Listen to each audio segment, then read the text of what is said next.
Welcome, welcome, and a very, very good morning to everyone. Good afternoon, good evening to those colleagues joining us online. My name is Lisa Kerbiel. I am delighted to welcome you to the first of the greatest hits series of the UN Joint SDG Fund.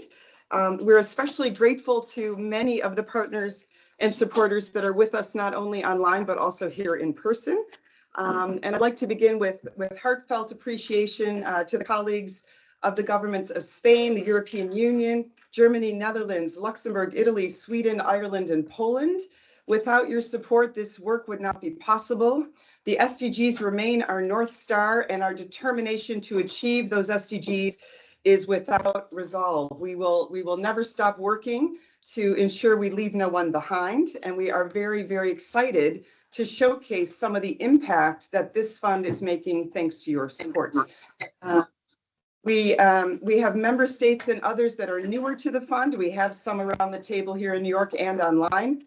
We hope that this offers a strong introduction to the work of the fund, how we are meant to be an accelerator that is supporting the UN development system through the delivery mechanism of those UN agencies, funds, and programs. This is not duplication. This is efficiency and effectiveness in practice. This is removing the verticals and the confusion to support governments and using the leadership of resident coordinators to ensure that we approach government with the best offer and the best delivery possible. I'm joined by two of those amazing leaders today. One is Susan Ngongi Namondo, our resident coordinator in Dar es Salaam, representing Tanzania, and Marc-André Franche, our resident coordinator representing Sri Lanka. So today we'll have an opportunity to hear directly from them on how the investments that you've enabled us to provide to the UN family in those countries are taking shape, the opportunities for those resident coordinators to understand and continuously be nimble and adjust to the needs of government, to the changing and ever-challenging geopolitical context that we are all living through right now, and really how to keep a focus on what matters always, which is the impact and the support of the UN to governments and the peoples that they represent. So without further ado, everyone in New York, please help us with the coffee and the krufkas. And Susan, we're delighted to welcome you again from Dar es Salaam, and the floor is yours. Over to you. Thank you. Thanks, Lisa, and greetings to all colleagues. It's an absolute pleasure to talk about our joint program on data for digital agricultural transformation. I think first, in terms of a little bit of context, in Tanzania, like in many countries, agriculture is a significant part of the economy because of the numbers. I think 20 contributes 26% to GDP and employs about 65% of the workforce. So it's absolutely critical.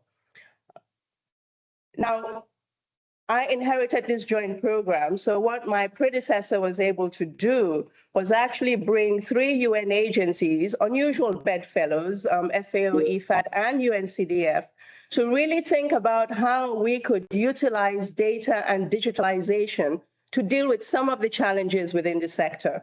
And of course, it's a sector that has a lot of challenges. Key among them is that, productivity is still very low in Tanzania, but also the climate risks are significant. And one of the big paradoxes that we're dealing with is that while Tanzania is food self-sufficient and does export to some of its neighbors, about 30% of under fives are actually stunted. And this, of course, is very limiting in terms of the human capital of the country. If we could move to the next slide, and then the slide after that. So that is the context which we're dealing with. So what my predecessor was able to do in terms of bringing the 3 UN agencies, FAO, IFAD, and UNCDF, to look at how we could leverage data to unlock some of these challenges. So first and foremost, if we go to the next slide, first and foremost, the aim is really catalyzing agricultural transformation through digital innovation. And that means data is not lacking to the Ministry of Agriculture or to the government of Tanzania broadly. But unfortunately, it's sort of scattered and fragmented in many different systems. So one of the main aims of this joint program is finding a way of bringing these systems and allowing them to talk to one another, so to speak.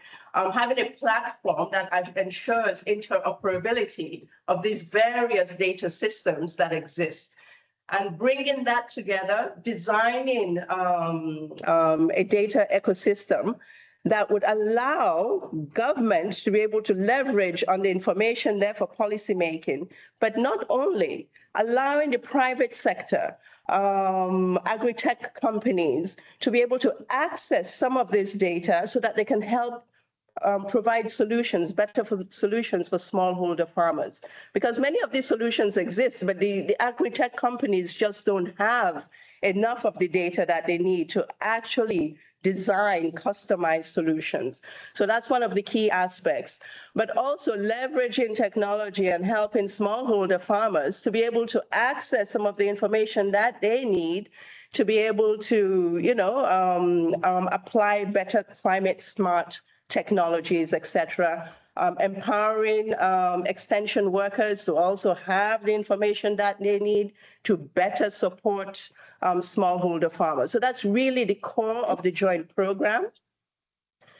It builds on work that is already ongoing in the country. We got $3 million from the SDG Fund and another $620,000 from UN agencies funded by the EU. And with that, we've been able to sort of kickstart the program. If we move to the next slide, please. The way the program is designed also is to leverage on partnerships and financing out there. In terms of partnerships, the EU, through Global Gateway, has a significant digital program supporting the government of Tanzania. And UNCDF, one of our UN agencies, is part of that program, that Global Gateway program, and is helping the bank, the central bank, in terms of designing a data ecosystem and also working on interoperability. So UNCDF is able to bring back that knowledge to help the Ministry of Agriculture also do something similar. So we've been quite keen to make sure that we're working with the bigger programs that are also in country, finding ways to be catalytic in terms of unlocking and multiplying the impacts that are elsewhere. And this is one of the key priorities of the government of Tanzania right now. They've just launched their Vision 2050 program, their vision of how they see themselves transforming socio-economically. And within that, it's clear that they think agriculture can deliver this for them, but also digitalization as a tool to allow for that unlocking. Through this program also, we're hoping to leverage about $12.5 million. Some of that money, about 4.5, is money that's already available within agencies, so complementary to the money that has been received from the fund. Also helping to support agri-tech companies, mobilize about $2 million in financing from commercial banks. And additionally, we hope to raise some funding from our development partners. But of course, as everybody knows, the landscape has changed significantly. But the model that we are beginning to pioneer is truly interesting to government, and we're hoping that we'll be able to find those resources. And also, since we are twinning a little bit tied to the EU's digital transformation program also, which is about 35 million euros, we're hoping that there will be quite a bit of synergies built across that program. In terms of what this has also allowed us to do. So while we're very excited about this program, and as I said, my predecessor I inherited it, he was able to bring 3 unusual bedfellows together to think through this solution. what we've been able to do since then also is to use the thinking of the joint program to allow us to really think about how we support the government and how we can focus and leverage more food systems to help the government deliver on her goals and on SDGs more broadly. And really thanks to the fund, and thanks to you, Lisa, that we've been able to get additional support to be able to think through as a country team how we can do that. And in some of that thinking, we've been able to hone in on 3 different transformation areas that we would like to really focus on beyond this joint program to help in terms of achieving those SDG results. So really focusing on production. As I mentioned earlier, productivity is still quite low. Finding ways of really improving productivity, working on value addition, so really focusing on jobs, on economic growth, on export earnings, etc., and distribution and really strong value chains, and really focused on improving nutrition. It's not normal that a country being self-sufficient and exporting would have such a high stunting rate. Maybe we can go to the next. And the one after that. And this is the last slide. I think, Lisa, as you mentioned in your introduction, we're living in very difficult times, maybe different times. What's really clear is ODA is on the decline. What governments like that of Tanzania is really expecting from the UN is increased policy advice and technical assistance, really high valued policy advice and technical assistance. I think the work that we're doing with the joint program really lends itself to that, because designing this data architecture really requires significant technical assistance, and that is greatly valued. In this time of reduced ODA also, the focus really is on domestic revenue mobilization. And also on broadly capacity building. So I think the work that we're doing in this joint program and the thinking that we've been doing as a country team around how to support more broadly beyond the joint program is really, putting us on the path that we need to be at this time of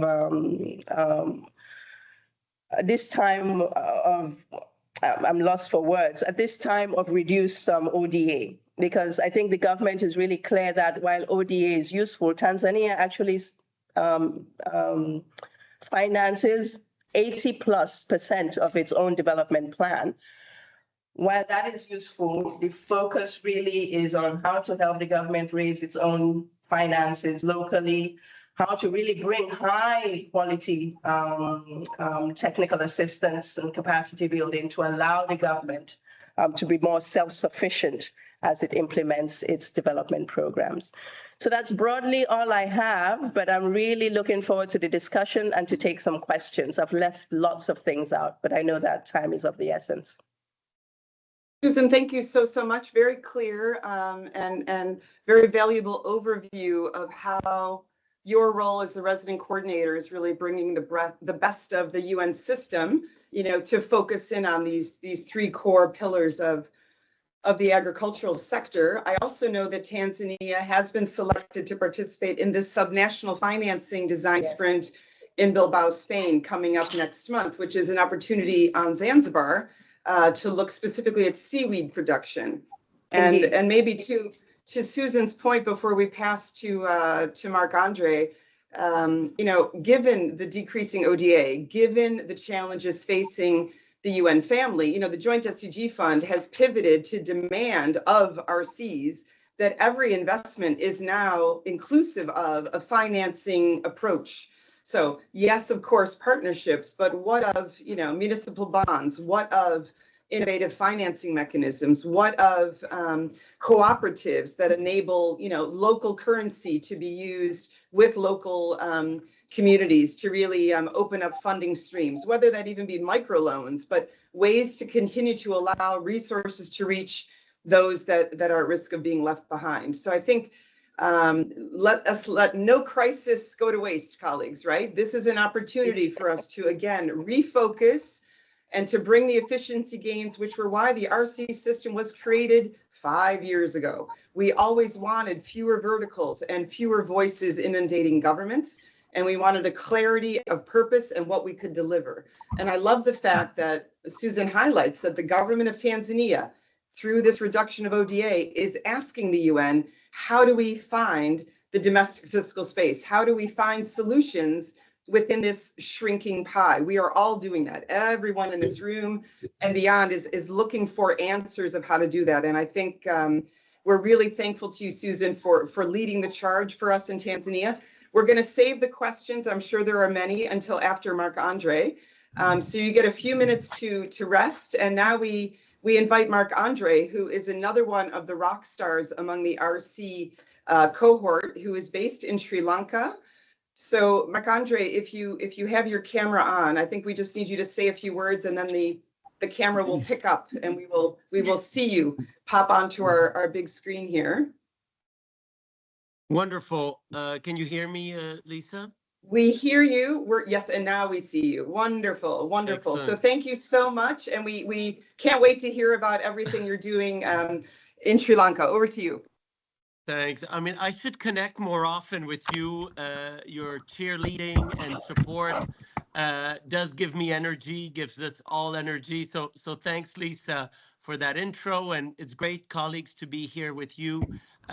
Wonderful to see a full house of partners as well. So very grateful for the invitation. And of course, Susan, great to listen to you and to learn about the experience in Tanzania and the great work you're doing there.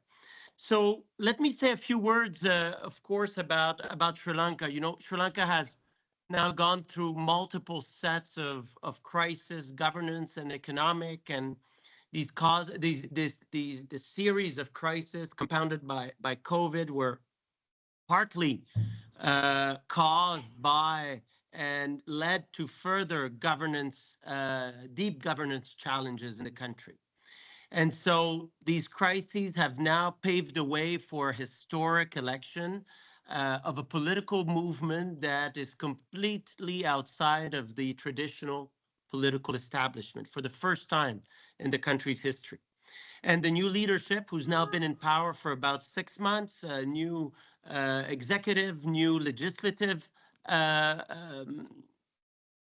political party that is now the majority in parliament, really has created huge amount of expectation to improve service delivery, improve governance, combat corruption, but also address rising poverty that has doubled in the last 5 years. So in addition to tackling rural poverty and anti-corruption, digital transformation has been now a central priority of the new government. And it's at the heart of the new government's priorities and its government plan. And it has created a new Ministry of Digital Economy that is led by the president himself, demonstrating the national commitment to advancing in the global digital economy. They see digital transformation not only as a tool for poverty reduction, for access to services, but a tool to drive better governance, fight corruption, but also to bring the country into the 21st century economically and be able to compete regionally and globally. So the UN country team is developing a UN digital offer for Sri Lanka, harmonizing existing UN-supported digitalization efforts with the government's priorities. I have been continuing to engage in strategic consultations at the highest levels of government, including the Presidential Secretariat, the Prime Minister, the Ministries of Digital Economy, the Ministries of Justice, and Public Administration, to shape a shared vision of inclusive, rights-based, and resilient digital governance. As part of those efforts, the UN is supporting digital transformation across sectors. These initiatives include digital and hybrid learning in schools to ensure access to quality education, supporting digitalization of the health system and of the healthcare system, yes, and implementing a whole interoperability framework for agricultural sector databases. We have dozens of agricultural databases. None of them speak to each other. None of them are connected together. So what you're saying, Susan, in Tanzania really speaks to the reality here as well. And we are now providing a substantive support to strengthen data protection and regulatory frameworks, ensuring digital progress is anchored in strong legal standards. We have now helped establish and are facilitating a community of practice on online safety, uniting civil society actors working on digital rights and protections. And finally, the government's digital economy blueprint outlines the development of a robust digital public infrastructure, including a unique digital identities and a national data exchange. And this blueprint also emphasizes the importance of digital literacy, skills development, and facilitating investments and business growth. And despite these aspirations, legacy systems hinder inclusive development in a digital-first society. And of course, now one of those legacy systems is the current Civil Registry and Vital Statistics System, CRVS, which remains completely paper-based. The current system disproportionately burdens marginalized groups from rural communities to persons with disabilities, and without legal identity, citizens face challenges in accessing public services, education, and social protection. And Lisa, you know, I had a baby here in Sri Lanka about 1 year and 4 months ago. I had a little girl that is called Matilde, and I went through this process, you know, to register her birth. I had to go through a pretty cumbersome process under a tree that I could another day explain to you the details, but I got this birth certificate that is completely paper-based. It's the only copy I have, and I have to safeguard it. Imagine what it would be if instead of this, I could carry her birth certificate here with me every day, and what it would mean for all Sri Lankans to access public services. So that is what we are doing with this joint program. We, based on a very consultative process that has involved 17 government entities, our initiative will develop a fully digitalized, interoperable CRVS system that we are calling One Registry. And this new system will benefit 1.27 million citizens, including the urban poor and rural communities, ensuring they access public services. It will reduce registration time by 50%, eliminating bureaucratic delays and close the door to corruption. It will integrate 3 key government agencies into a unified digital platform, enabling seamless data sharing and evidence-based policymaking. It will streamline registration processes and improve service delivery, particularly in marginalized communities. And finally, it will facilitate evidence-based policy making with access to accurate and timely population data. And this is not only about technology, it's about economic transformation, as I was mentioning at the beginning. Reliable population data allows governments here to allocate resources efficiently, design targeted social programs, and attract the foreign investment that this country needs. So the joint program, the new joint program, the One Registry, now unites the UN country team to address the systemic challenge through digital transformation. We are also pooling resources and expertise from multiple agencies across the country team.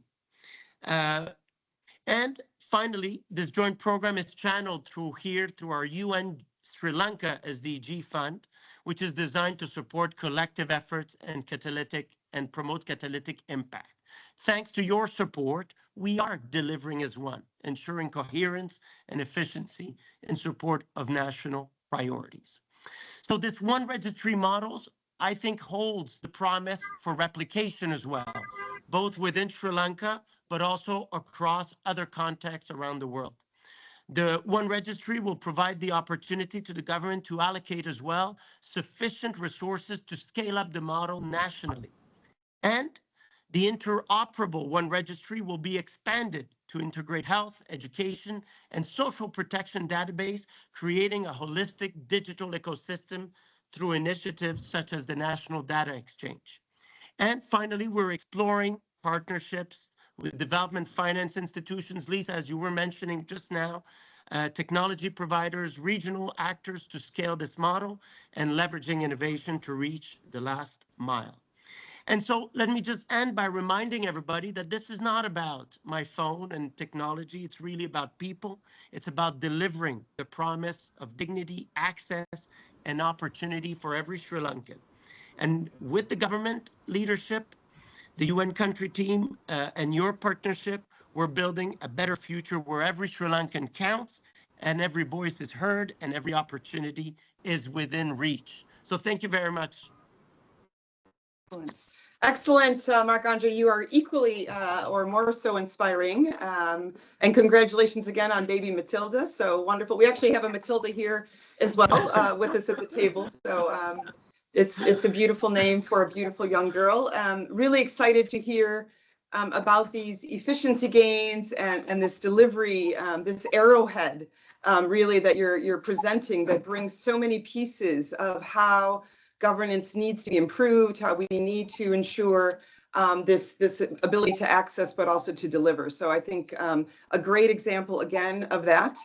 Colleagues, these are our greatest hits, right? The high impact track of the fund are where $3 million over 2 to 3 years goes from the fund out through the agencies, funds, and programs to really, rally these partnerships and these impacts. So this is what we're trying to really showcase to you, but we really would love your questions and your reflections on this now, especially because in both cases, these are moving and live and organic programs. So for all of you who have ambassadors, who have colleagues on the ground in Sri Lanka, in Tanzania, this is your opportunity also to flag this back up to Capitol, back out to the field to say, are you aware of this program? And is there touch points that we can join advocacy, we can continue to strengthen it.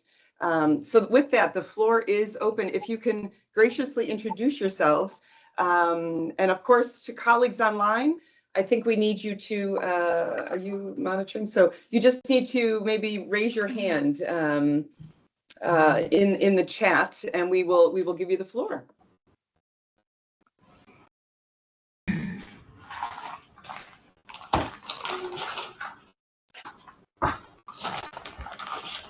Don't be shy. Yes, please. Let me please, break the ice. Yeah, please. Good morning, colleagues, and the resident coordinators in Tanzania and Sri Lanka. It's a pleasure to have a conversation with you. We always value this opportunity.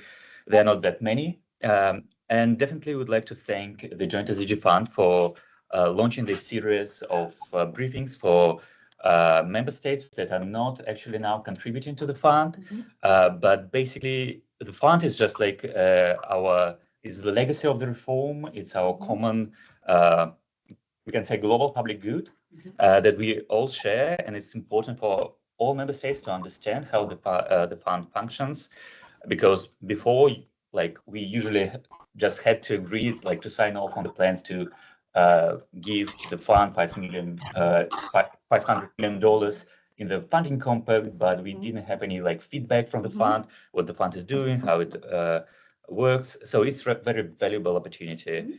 Definitely, we would like to have also some more technical conversations on the fund, because definitely the two examples provided by the colleagues in Tanzania and Sri Lanka, we are very happy about them. So we believe that those interventions, they deliver impact, but definitely to consider funding the fund is important for us to better understand the governance structure, because now we understand that there is no like enough involvement of member states in the governance structure.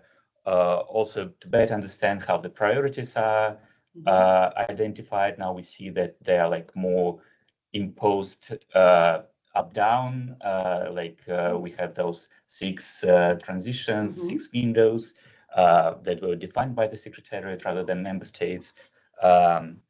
Also, to better understand how the countries for interventions are identified, we saw some examples of earmarking within the pooled fund, which is designed to actually go away from earmarking. But like the digital window funded by the EU, we had a list of countries identified beforehand, and other countries, other resident coordinators' offices could not actually apply for funding.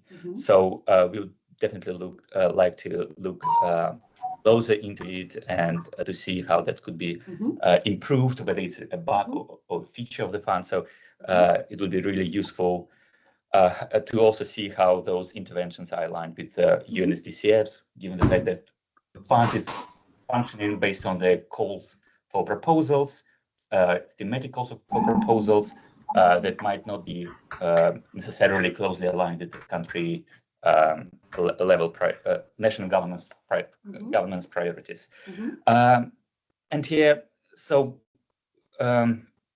we really value the examples provided from the colleagues, but it would be very useful to see to listen to the insights from the colleagues, for example, in Sri Lanka, where this one registry was launched, a digital civil registry.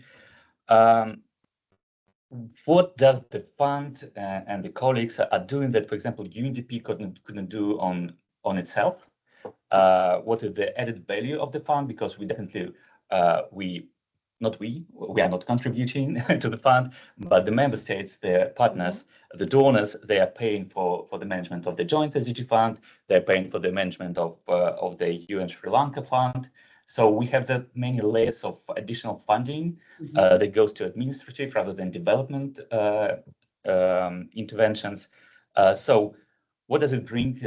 What added value does it bring? So is it worth, or we could give that money, that $3 million, to UNDP that have a lot of experience, has a lot of experience in that sphere of digitalizing public infrastructure, and they could do it on themselves. So thank you so much. It's a bit of many questions, but definitely it's the first opportunity for us to engage. So we'll be happy to. Delighted. No, we welcome all of these questions. I think what I'd like to do, colleagues, is take a few more questions, and then we can we can hand back to Susan and Marc-André. And I'm delighted to shed a little bit of light on our governance structure and our process and our strategy and things like that. But I welcome these questions because it shows me that they're not clear, right? That this kind of advocacy is needed. So it's super helpful. So the floor is open. Anyone most welcome here in the room or online, if we have any hands up? I have no hands. No hands online. So we have shy colleagues online. Yes, please, Małgosia, over to you. Thank you. So my name is Małgorzata Benson, and I'm from the Permanent Mission of Poland. So Poland is the newest member of the Joint SDG Fund. And I would like to say that learning about how the fund operates and what they're doing, it's a learning curve. But like to all governments considering the contribution, we must also say that the leadership of the fund is doing a fantastic job of keeping us informed and keeping us up to date how the fund functions and what are the projects. So thank you very much for this. But it is a steady but hopefully upscale learning curve about how this works. I'm not attempting to answer any questions that were posed here, but like we see the fund as a very actually minimal and limited in terms of the bureaucracy or the structure. So we are very happy to see that a lot of the majority of funding received is actually going to the projects and not to administrative costs. But then also the real value, and this is what Susan from Tanzania was also talking about here, and I was writing down the numbers of the fund, is in leveraging other resources. So that we are also very happy that by contributing to the fund and the projects that are directly funded by the fund, that's one piece of the picture.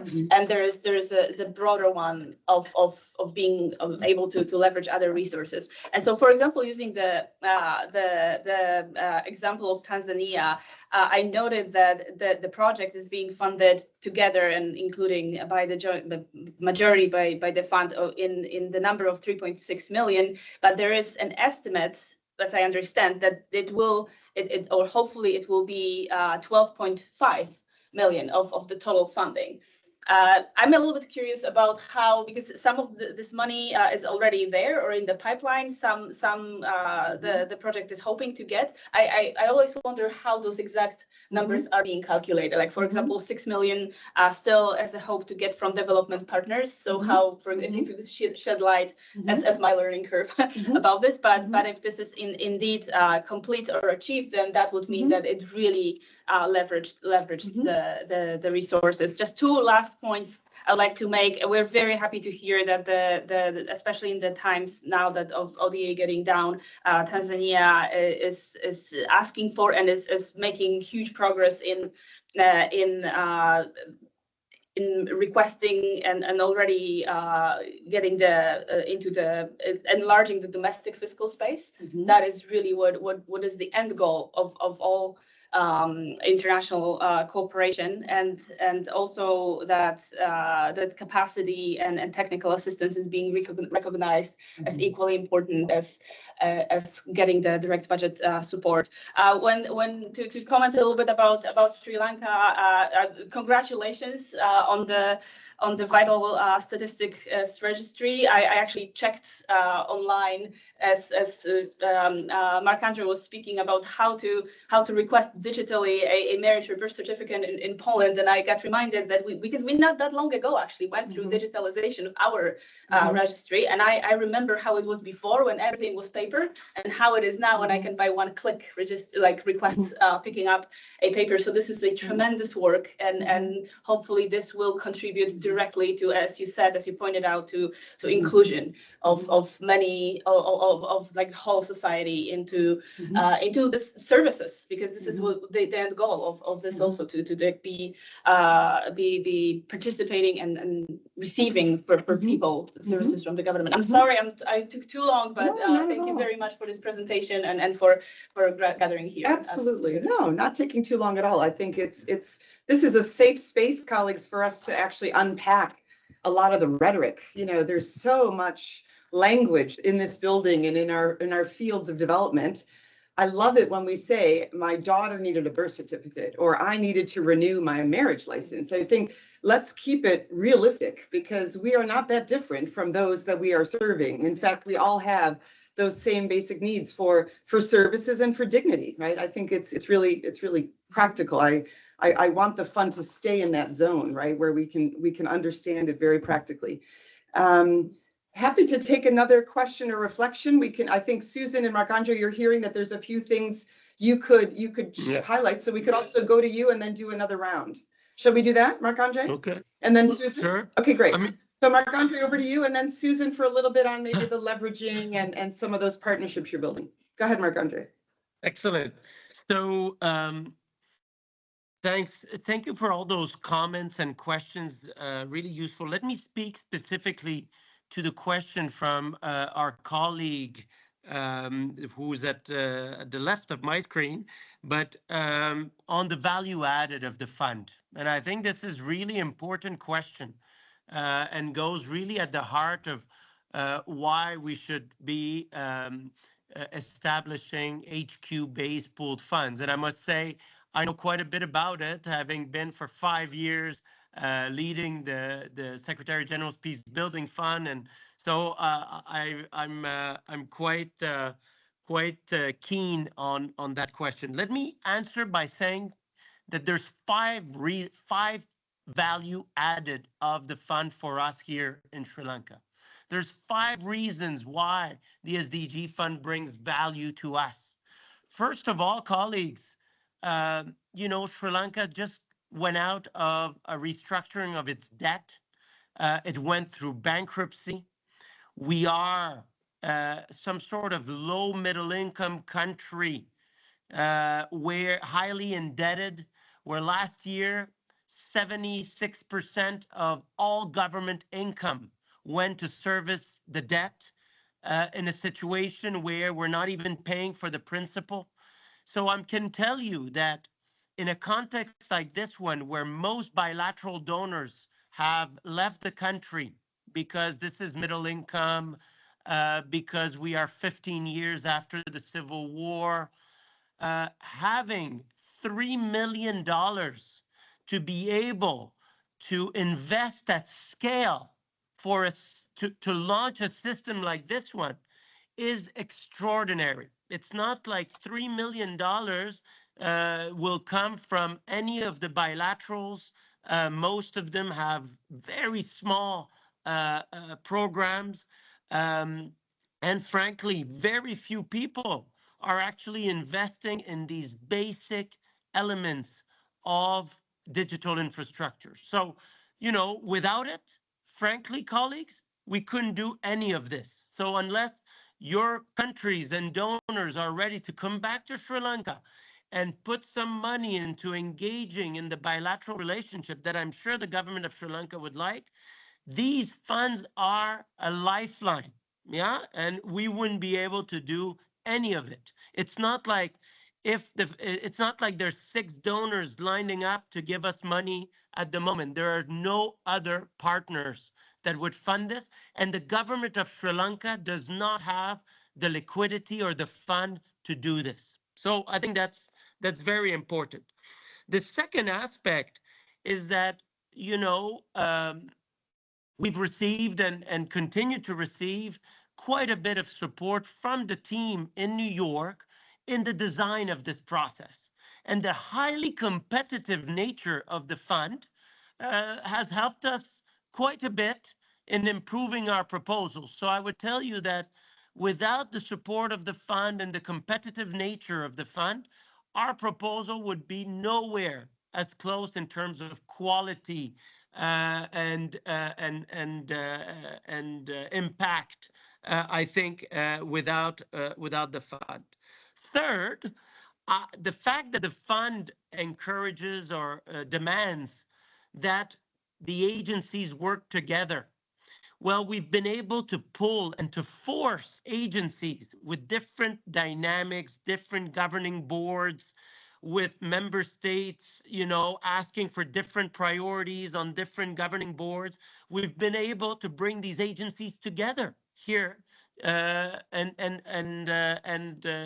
force them, if you wish, to work together and to bring them together around the table, specifically here, WHO and UNDP. Finally, two more points. You know, the fund emphasizes the role of the RC. And I think Susan and I would be in agreement that, you know, these problems that these countries are facing are not technical problems. Yeah.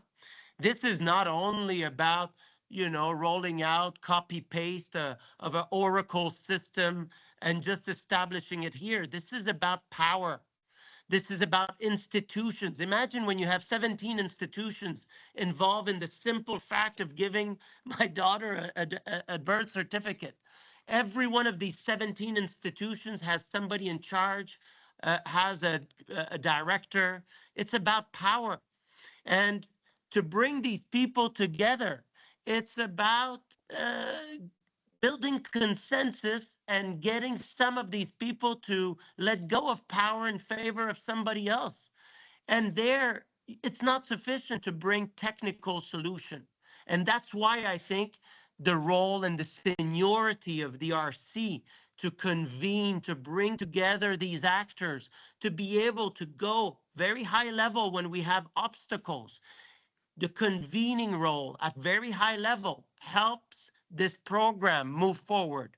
You can give the money to UNDP, and maybe they'll have the best technical solution that you can find. But I'm telling you that this won't resolve the problem of the civil registry in Sri Lanka, because it's a political problem. It's a problem of governance, where the weight, the seniority, and the role of the RC and the RCO is absolutely critical. So this, I think, means that for every dollar that you're investing in this program, it just catalyzes that funding. And speaking of catalyzation, this is also the fact that the fund not only gives us 3 million, but says we'll give you 3 million only if you can showcase, if you can make sure that this will leverage money from the government and other partners in investing in this priority.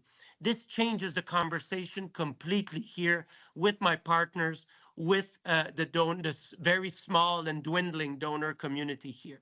So for all those reasons, I think the fund plays a critical role, and I think your money is well invested. In is very little money, I must say, at the end is quite well invested, certainly here in the case of Sri Lanka. Thank you very much. Excellent, Marc-André. Thank you so much. And Susan, how about over to you for some of the reflections from our representative of Poland on your leveraging and the partnerships and the vision you see for expanding that envelope for the work in agriculture. Over to you. Sure. But actually 2 points. I wanted to start with the UNDP question because I think that's fundamental. And similar to what Marc-André said, I think part of the challenge of the UN family is fragmentation. So we tend to work in silos through no fault of anybody's. We work in silos. Governments also have a tendency to work in silos. I think through the SDG Fund and the engagement of the resident coordinator, we break some of those silos. So if this 3 million was given to UNDP or to FAO or to UNCDF or any agency, it will not so easily leverage the expertise of other UN agencies. And likewise, when we're dealing with government, I mean, right now we're starting with the Ministry of Agriculture, which is, of course, a challenge in itself in terms of ensuring interoperability. But our hope is to go beyond just the Ministry of Agriculture. We're looking at this more as a whole of government sort of approach. So I think the fund really plays a critical role in terms of breaking these silos that we have a tendency to work in. And I don't know if there's some study we've done, Lisa, that shows really the efficiency gains and putting a dollar figure to some of those efficiency gains. I don't think it can be understated. Anyways, I won't talk about Spotlight, but that's one of my favorite. And it really shows that, you know, it leads us out of the silos. But now in terms of the leveraging, I did mention we're hoping that we'll get $2 million from the local banks for the agri-tech companies. And really right now we are similar to Sri Lanka, we are sort of trying to develop a model. So we're at 4 regions. And when we're looking at the companies that will support this, we're not looking at a huge number. We're thinking of how we select 5 to 10 companies. So if we can break and create that model, so to speak, it really would allow scalability elsewhere. How do we broker supporting these companies to be able to leverage finance? And one of the key ways is the availability of data. When you bring all of this data of the smallholder farmers, I did not mention that we're directly targeting 500,000. You bring them together in one place, so to speak. It really reduces the costs that many of these companies have to access that data, and then allows them to be able to come up with solutions that are customizable. And then that sort of de-risks somewhat some of the investment that needs to be made by the commercial sector. Yeah, so I think if we're able to crack that, then that's something that we can scale elsewhere.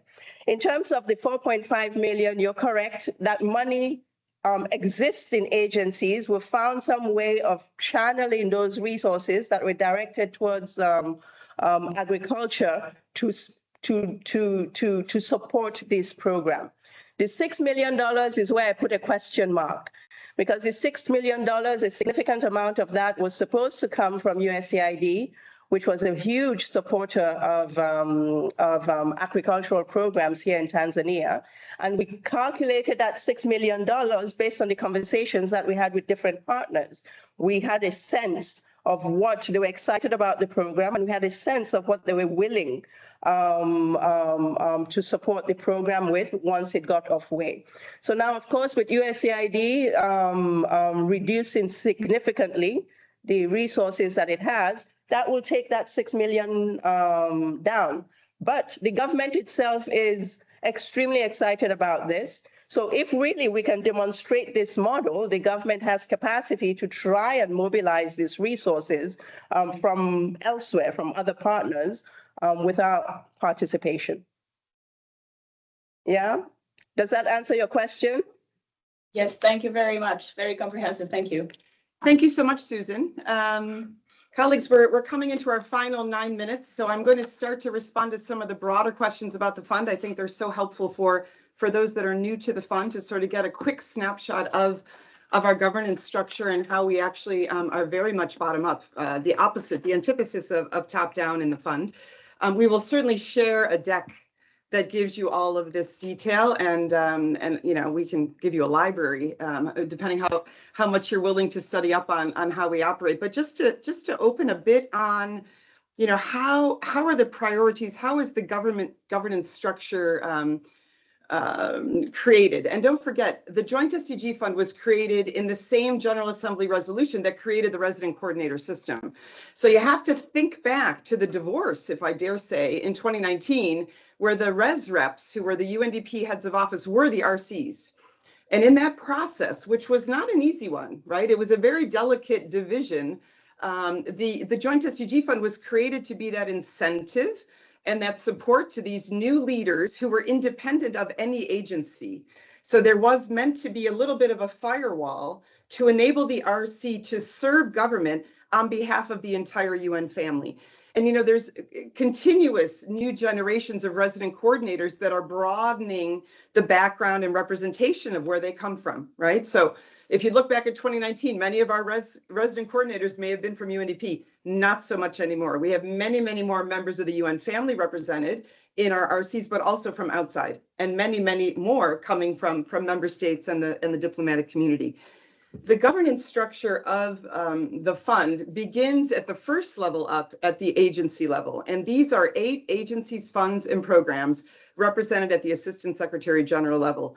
Nothing happens within the fund without UNICEF, UNDP, UN Women, FAO, the UN Environmental Program, the Global Compact, and the Multi-Partner Trust Fund Office, without them all influencing it. So the transitions, which are really just a new way of unpacking and aligning with the SDGs, were a natural outcome of the SDG Summit that you all recall. And of course, through that was the alignment of the fund with the SDG Summit. Why? Because above the Operational Steering Committee, which is chaired by Oscar Fernandez-Taranco, which is Susan and Marc-André's boss and my boss, who runs DCO, which he's responsible for the resident coordinator system, is the advisory group. And the advisory group is member states, right? And I asked Lisa to pull up the list so that I made sure I had it right.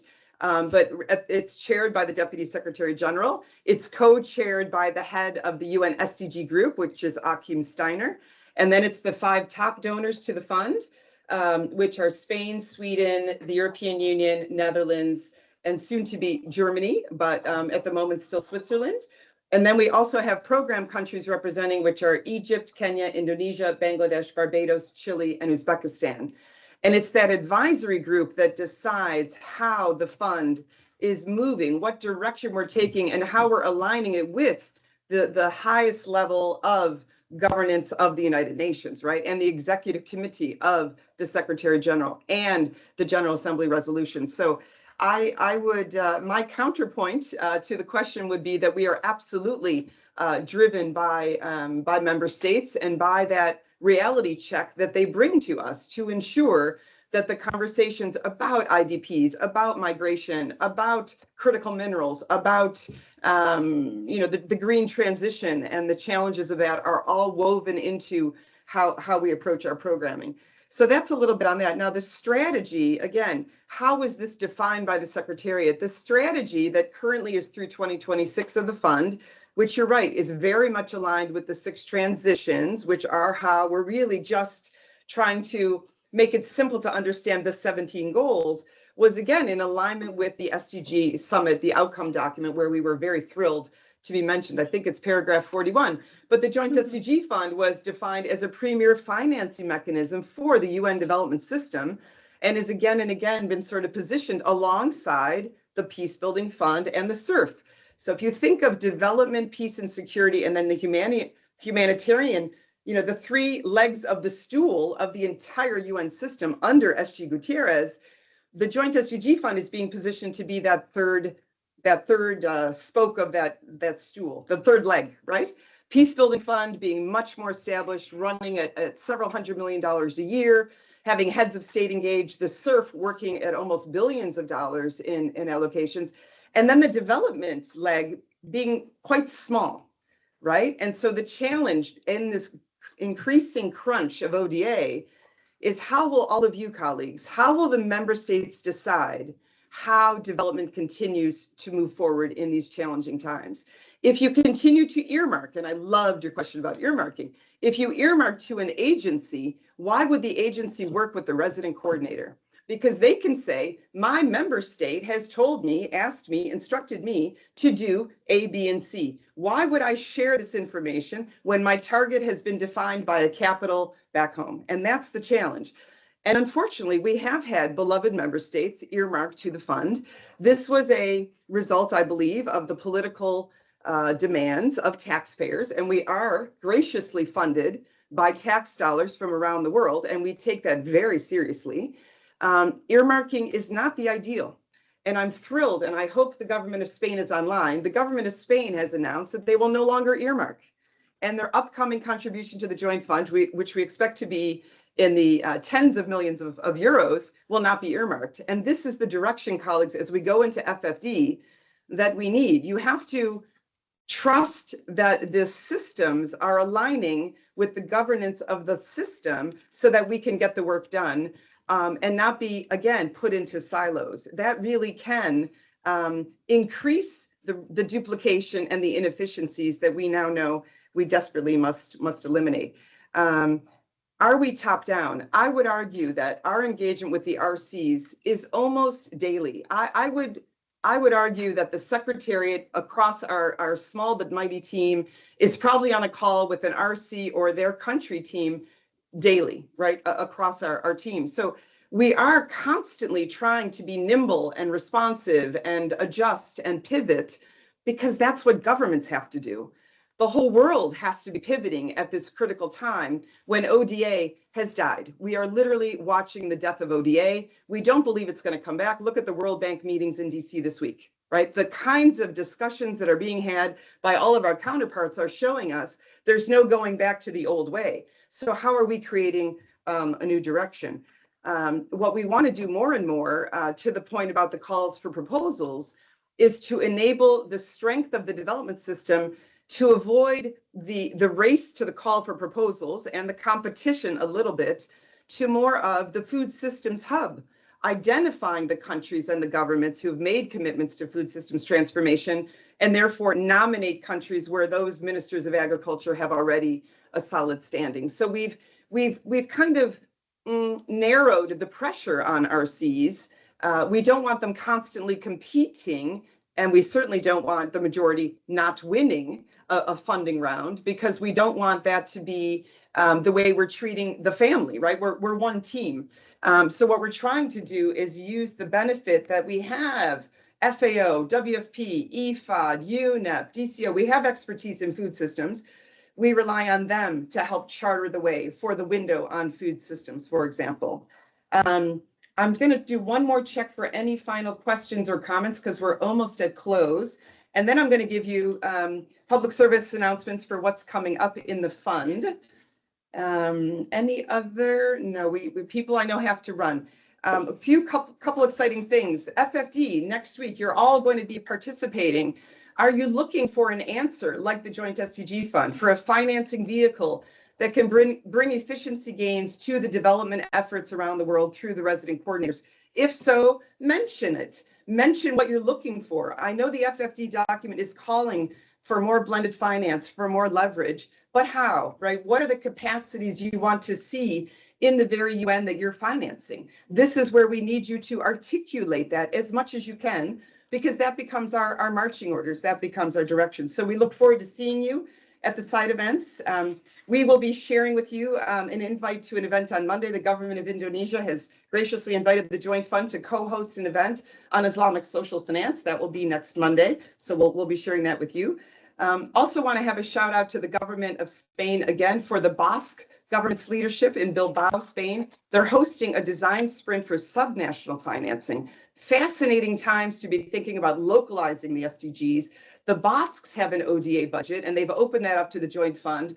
They're hosting 8 country teams to come to Bilbao. We're surrounding them with expertise to be now looking at subnational financing. So, you know, Susan gave an example from Dar es Salaam, national level, but there's also a Zanzibar seaweed subnational financing, private sector engaging initiative coming up. So are there member states in the room who are thinking about subnational financing, and how might we take that forward? This is the road to Sevilla, colleagues. All of your member states, I'm sure, will be represented by large delegations at FFD4.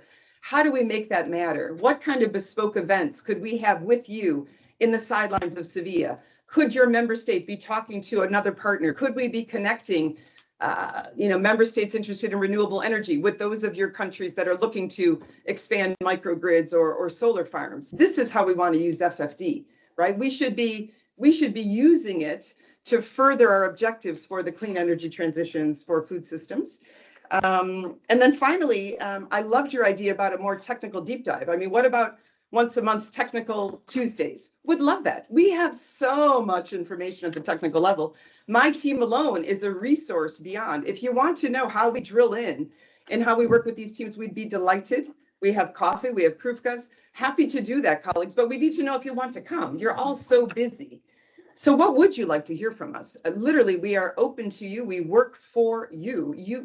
You finance us collectively. So please don't hesitate to tell us what you'd like. We are always here, delighted. And with that, I think we have another Greatest Hits coming up in the first week of June. Lisa, would you like to mention that? It's still in the making, but yes, we do think that we have the RC of Cambodia, Joe, in New York, and we'll be here in person, and he would love to meet you. And we will probably also have the RC Dennis from Jamaica. So we have 2 very exciting programs to provide a deep dive. Exactly. So the Greatest Hits will continue. So our goal, colleagues, is that you always have a home with the Joint SDG Fund. When you have questions about the development system, about what the development system is doing, we are here. We have Marta, we have Hugh, we have Lisa, we have Sebastian, we have Liz, we have Victoire, our intern outside, I think, ready to say goodbye to you. And we have many, many colleagues further online. So we really are a resource. Do not hesitate to ask us. Sincerest thanks to Susan and Marc-André for fabulous interventions and perspectives from the top in your countries, and really hope that we can continue to support you in positive ways. So thank you so much. Thank you to everyone online for joining us, and hope to see you next time. All the best. Thank you. Thank you. Have a great evening. Thank you. You too. Thank you. Bye.